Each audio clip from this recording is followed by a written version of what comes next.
গতকালকে হাজিরা দিয়েছিলেন, গতকালকের পর আজ আবারও ভবানী ভবনে অভিষেকের বিয়ে সুমিত রায়।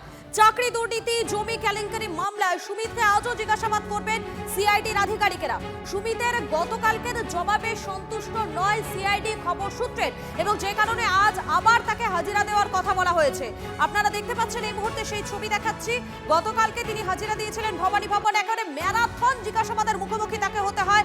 প্রায় 10 ঘন্টারও বেশি সময়ের পর তিনি বেরিয়েছিলেন, এবং গতকালকের পর আজ আবারও তিনি হাজিরা দিয়েছেন। কেননা গতকালকে তাকে যে প্রশ্ন করা হয়েছিল সিআইডির পক্ষ থেকে, সেই প্রশ্নের উত্তরে সন্তুষ্ট নন সিআইডির আধিকারিকেরা। সে কারণে আজ আবার তাকে তলব করা হয়েছে এবং আজ আবার তিনি হাজিরা দিয়েছেন। এই মুহূর্তে দুটো ছবি দেখাচ্ছি আপনাদেরকে। গতকালকে তিনি যে সময় হাজিরা দিয়েছিলেন, গতকালকে হাজিরার মুহূর্তের ছবি, এবং আজ তিনি আবারও হাজিরা দিয়েছেন সেই মুহূর্তের ছবি। দুটো ছবি দেখাচ্ছি। অভিষেক বন্দ্যোপাধ্যায়ের আত্মসহায়ক পিএ সুমিত রায়, তাকে আবারও তলব করা হয়েছে মূলত চাকরি দুর্নীতি জমি কেলেঙ্কারি মামলায়। সুমিতকে আজও জিজ্ঞাসাবাদ করবেন সিআইডির আধিকারিকেরা। আমাদের প্রতিনিধি সুশোভন রয়েছেন আমাদের সঙ্গে। সুশোভন, এই মুহূর্তে কি আপডেট? দেখো, দীর্ঘ সময় হয়ে গেছে, এখনো পর্যন্ত তাকে জিজ্ঞাসাবাদ করা হচ্ছে। তুমি জানো যে গতকাল প্রায় 10 ঘন্টা ধরে তাকে জিজ্ঞাসাবাদ করা হয়। তার যে তথ্য তিনি দিয়েছিলেন সেই তথ্যে সন্তুষ্ট নন আধিকারিকরা। এই মুহূর্তে শালবনী থানার যে কেস, যেখানে জমি কেলেঙ্কারি, একেবারে সরকারি জমিকে চরিত্র বদল করা হয়েছে, সেই বিষয়টা কিন্তু উঠে আসে। এবং তুমি জানো যে সুজয় হাজরা, প্রাক্তন তৃণমূল বিধায়ক, তাকে গ্রেফতার করা হয়, তার থেকে তথ্য পাওয়া যায় এবং সেখান থেকে ডিজিটাল এভিডেন্স পাওয়া যায় এই সুমিত রায়ের নামে। এবার সুমিত রায়কে বেশ কিছু জিনিস জিজ্ঞাসাবাদ করা হচ্ছে। মূলত সেই জমির কেন চরিত্র বদল করা হলো, তিনি কতটা জানতেন, এবং যে শালবনী যে জমিটা নিয়ে এত সমস্যা, সেই জমির সম্পর্কিত তাকে প্রশ্ন করা হচ্ছে, যা এখনো পর্যন্ত দীর্ঘায়িত হচ্ছে। প্রথম দিন একেবারে 10 ঘন্টা এবং দ্বিতীয় দিন কিন্তু বেশ কয়েক ঘন্টা এখনো পর্যন্ত জিজ্ঞাসাবাদ চলছে সুমিত রায়কে। ধন্যবাদ তোমাকে। ও তো টিএমসি করতো, টিএমসির লোক, আর যত কিছু অপকর্ম হয়েছে সব জায়গায় তার নাম শোনা যাচ্ছে। বাকি তদন্তে যা হবে সেটা মেনে নেবে সবাই। তোর পিওর বাড়িতেই তো যাবে, কেন যাচ্ছে, কোথায় যাচ্ছে, আর কোথায় কোথায় যেত, সে সব বেরোবে এখন। সুমিত রায় অন্তর্ধান রহস্যের জবনিকা পতন হলো, উনি হাজিরা দিয়েছেন। অতীতে সুমিত রায়ের সঙ্গে এরমভাবে কথা বলার সাহস আমারও ছিল না।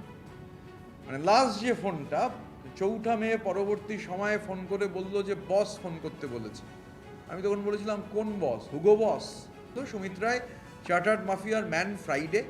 সুতরাং proper investigation will lead all roads to রোমের মতো ক্যামাক স্ট্রিট পর্যন্ত সমস্ত রাস্তা নিশ্চিতভাবে পৌঁছবে। সুমিত রায় অবশ্যই জ্যামিতিক নকশার একটা অত্যন্ত গুরুত্বপূর্ণ পয়েন্ট। আরও অনেক পয়েন্ট আছে, কিছু পয়েন্টের ডট কানেক্টেড। এখন সুমিত রায়ের সঙ্গে সেই ডটগুলো কানেক্ট করে আরও ওপরে কানেকশন হলে পুরো জ্যামিতিক নকশাটা বাংলার মানুষের কাছে ক্লিয়ার হয়ে যাবে। অভিযোগ তো করছে, কিন্তু এই আমি দেখছি অভিযোগ করে অনেককে গ্রেফতার করছে। তারা কেউ 10 দিন, 15 দিন, 20 দিন, 1 মাসে বেল পেয়ে যাচ্ছে। কনভিকশন তো দূরের কথা। তাই বিজেপি সরকারের গ্রেফতারের আমি কোনো গুরুত্ব দিই না। ওই এক প্রার্থ আর 2-4টা জেল খেটেছে, ছাড়া আর তো কারো কিছু দেখছি না। বাকি তো সব কে কোথায় বিভিন্ন দ্বীপে পালিয়ে চালিয়ে গেছে। তো তদন্তকারী সংস্থা যারা, তাদের উপরে সবকিছু নির্ভর করছে।